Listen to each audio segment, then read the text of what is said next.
Veterans Day is being observed throughout the United States today, including right here on the Tech campus. Coming up, we'll show you how the university is honoring those who have given so much for the cause of freedom.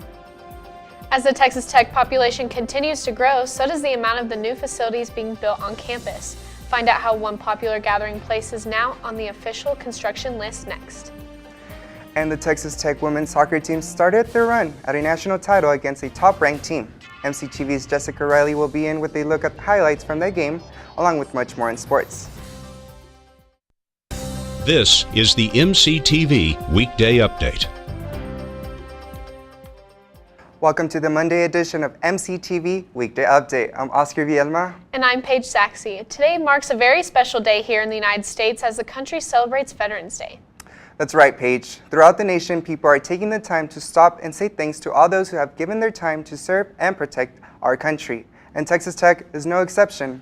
On Friday, the TTU, Army, and Air Force ROTC hosted the annual Veterans Day Ceremony and Memorial Circle. The event features several guests who have served in the military. They each gave their take on the importance of the Veterans Day holiday and took the time to honor servicemen and women in attendance. Members of both the Army and Air Force ROTC groups also participated in the retreat ceremony to lower the U.S. flag, and an honorary wreath laying concluded the ceremony. The wreath laying was a symbol to honor those who have given their life in service to the country. Friday's Veterans Day ceremony was one of the two events to honor service members last week. A Purple Heart dedication ceremony took place last Monday in Drain Hall, honoring 10 Purple Heart recipients with connection to the West Texas and Texas Tech.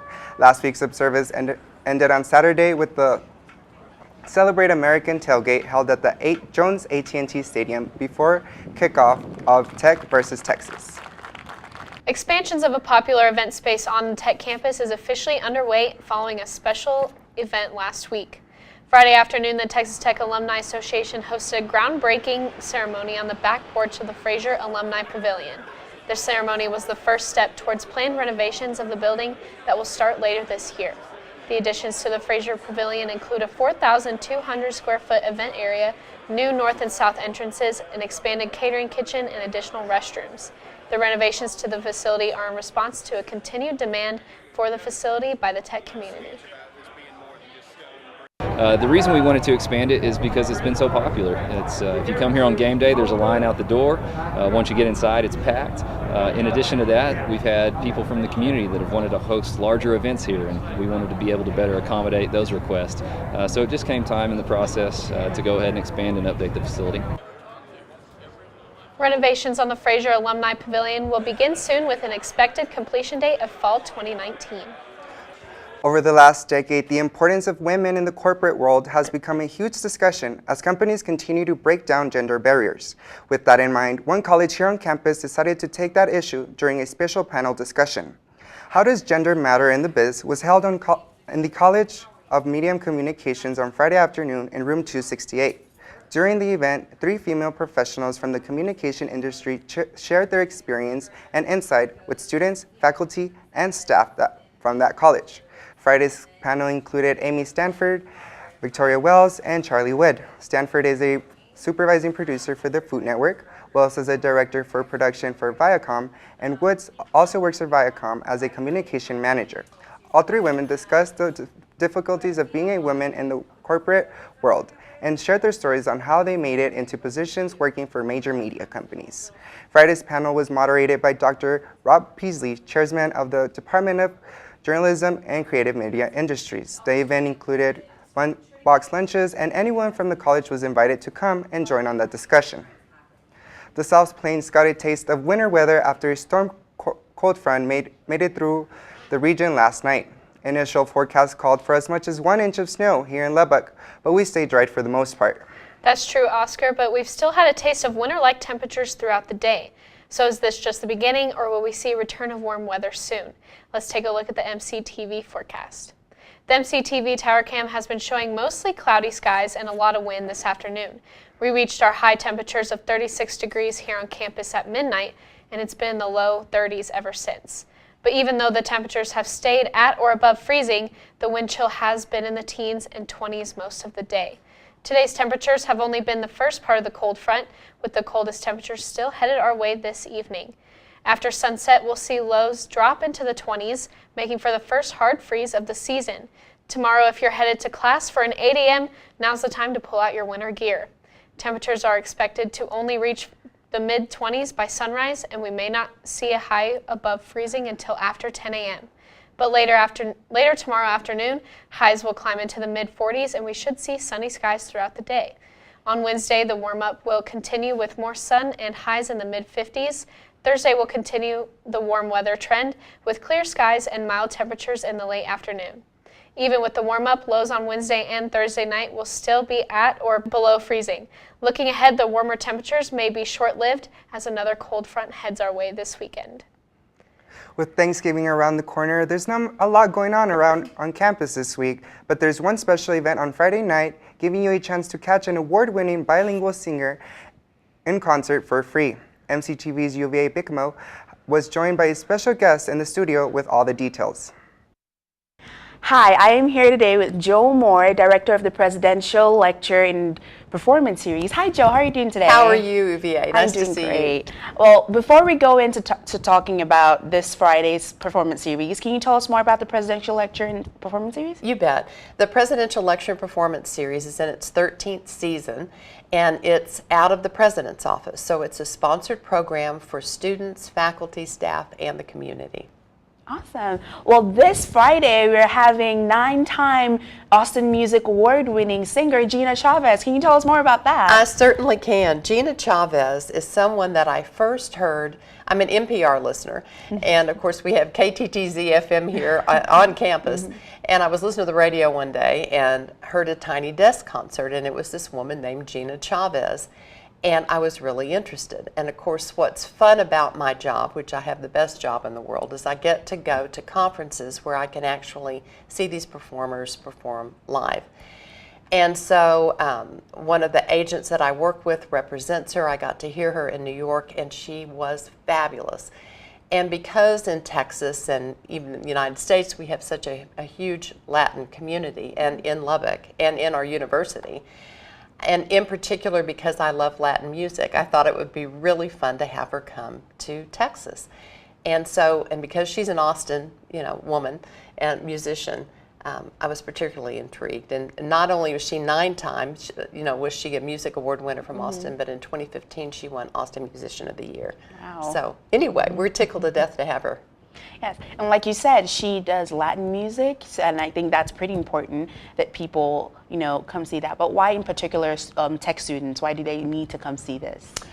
Well, I think that, as I say, we have a large percentage and more so within this last year. We just recently got a Hispanic designation for the university, in part, and also because it's part of our Texas culture and heritage. One of the things, and because she's Austin, and we're such a big music town, Lubbock in and of itself is a good rival for Austin, for sure. And she's bilingual, she's very accessible, and so she might start out singing a song in English and then just transitions beautifully into bilingual lyrics. And she has a wonderful beat. She's very kind of genre blurring a little bit in terms of the kind of music. At some point it can sound definitely Latin, sometimes it's soulful, sometimes it's jazzy. She's just a star. I predict she's going to be a big star, and I just hope everybody will come see her while she's still in those stages. Awesome. And how can students get access to this performance? Tickets for students are free, and they're available at the Student Union info desk, the sub-info desk outside the Allen Theater, which is on the east side, closest to that east entrance. And the tickets are available a month prior to the event. So as of, this event is this Friday, but as a month prior, they could have gotten their tickets. And students, staff, and faculty get their tickets through Select-A-Seat at 770-2000, or they can go to selectaseatlubbock.com, and they're $20. Amazing. Can you tell me more about events coming up later in the year? You bet. So we have 2 events in the fall, and that's typically October and November. And then we have February, March, and April. So in February, we have another female Austin musician named Ruthie Foster, and she's a blues singer who is just knocked out fabulous, and she's going to be here in February. And then in March, we're having a dance company. We have worked towards having a dance company nationally and internationally known every year come to Lubbock, and we have one called Body Traffic that's, again, fabulous. And then in April, sort of to commemorate Shakespeare's birthday, we have the Reduced Shakespeare Company. And they've been around forever, but they do 37 of Shakespeare's plays in 90 minutes. So it's just this really fun mashup, comedic mashup of Shakespeare's plays. That sounds really exciting. I can't Yes. wait. So I can't wait for this performance too. I know there's a CD signing after. There will be a CD signing afterwards and a meet and greet, so her fans get to meet her. And I predict that she'll have a lot of new fans if people don't already know of her. But what they can do now, as with any of our events, they can go to our website, which is presidentialseries.ttu.edu. And you can read a little bio. You have a link to their website, and we also have a video so people can actually see these folks perform. Try before you buy. Awesome. Well, thank you so much for coming by. You're so welcome. Thank you for having me. Going into the weekend, the Texas Tech football team was just 1 win shy of being bowl eligible as they face an in-state rival. So could the Red Raiders pull off an upset and secure another postseason appearance? MCTV's Jessica Riley has a look at that game and much more in sports. Jessica? Thank you, Oscar and Paige. The Red Raiders had a big weekend in sports. Tech football played their last home game against the Texas Longhorns. The final score was 41-34, with Texas defeating Tech. The Raiders are now at 5 wins, 5 losses, and are 5th in the Big 12. Jet Duffy threw 444 yards passing and rushed for 80. Antoine Wesley continues his streak with the most receiving at 171 yards. Quarterback Alan Bowman is still suffering from a collapsed lung, and his absence was noticed on Saturday. Tech football will take on the KSU Wildcats this Saturday in Manhattan. Kickoff is set for 2:30 p.m., and you can catch the game on ESPN. On Friday, the Texas Tech men's basketball team had a great win over Mississippi State, 84-52. Davide Moretti had 17 scoring points, Lorenzo Audiase with 10 rebounds, and Matt Mooney with 5 assists. The team is now 2-0. Also last week, head coach Chris Beard landed his highest-ranked recruit, Jamius Ramsey, who is a shooting guard ranked number 28 in the ESPN Top 100 for the class of 2019. Let's keep it up this season and take it to the Elite 8 again. They will play the Southeastern Louisiana Lions tomorrow at the USA at 6:30 p.m. Men's tennis entered the Longhorn Invitational Tournament over the weekend. Yesterday afternoon, Bjorn Thompson and Parker Wynn advanced to play in the National Championship in Arizona, but finished second place behind UNC Asheville. The tennis team will be back in action on January 11th to kick off the spring season. Tech women's basketball had a victory for their first game of the season on Friday against Jacksonville State, 71-58. The win was a great start under head coach Marlene Stallings. The first half was a close-scoring game until they took the lead in the second half. Way to go, Kristlyn Carr, since it was her first college game where she scored 16 points with 6 rebounds, 4 steals, and 7 assists. Zuri Standard set a new career high with 16 rebounds. Then on Sunday, the Lady Raiders played the Louisiana Monroe Roarhawks and once again took home another victory, 86-42. Next, the Lady Raiders would take on the Idaho Vandals on Saturday at the USA at 3 p.m. The women's soccer team took on Princeton and won 3-0 on Friday in the NCAA first round. Sophomore Kristen Davis really stood out this game, contributing 1 goal, 7 shots, 3 shots on the goal, and 2 assists. The team will advance to the second round where they will play number 12 Virginia on Thursday, November 15th. And the location is to be determined, but it's most likely going to be at Baylor. And finally, in volleyball, Texas Tech held a 2-1 lead after 3 sets against OU, but Oklahoma pushed ahead and the Raiders lost a hard fight with a final score of 2-3. Freshman Brooke Canis led the team with 19 kills. Defense was led by senior Katie Keenan with a career-high 10 blocks and added 9 offensive kills on a .364 rating. The team is determined to come back as they take on Baylor at the USA tonight at 6 p.m. Now here's a look at some pro sport highlights.